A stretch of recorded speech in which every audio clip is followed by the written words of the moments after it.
Me and Disney have a beef that goes back to my childhood when my very sweet grandmother took me to see the movie Bambi for my first time in movie theaters.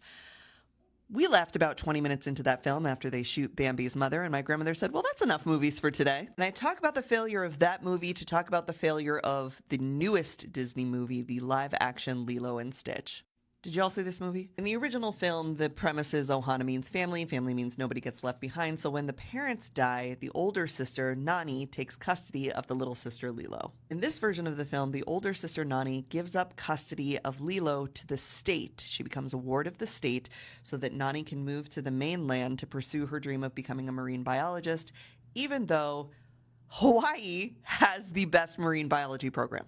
And where I find Disney so wildly ignorant in the choice that they made in that happening in this film is the fact that Hawaiian children are massively overrepresented in foster care as it is. And they don't address that in the film. They really kind of like whitewash the idea of Hawaiian children being wards of the state as like a good thing so that other people can pursue their dreams and it works out for everyone. I assure you it does not. The Malama Ohana working group was formed in 2023 to do an assessment of Hawaiian foster care because it was so bad.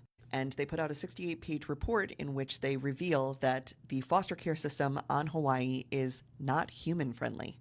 It's reported that the foster care system routinely and systemically separates siblings, and the youth in the system say that they felt like they were being placed somewhere forgotten. Young people have said that they were emotionally and physically hurt by the trauma they experienced in their lives and did not have access to support or services that could help them heal. And parents of children say that they felt judged, punished, and very afraid that the CWS agency would take their children, not as a resource to help families reunite, but to possess the children. Now, children need to be protected, of course, if they have abusive parents, but this report also says that the laws and policies were implemented unevenly by overworked and underpaid humans with varying degrees of training, compassion, and abilities. Those are the people in the foster care agency that were making decisions about which children to take away and where to place them.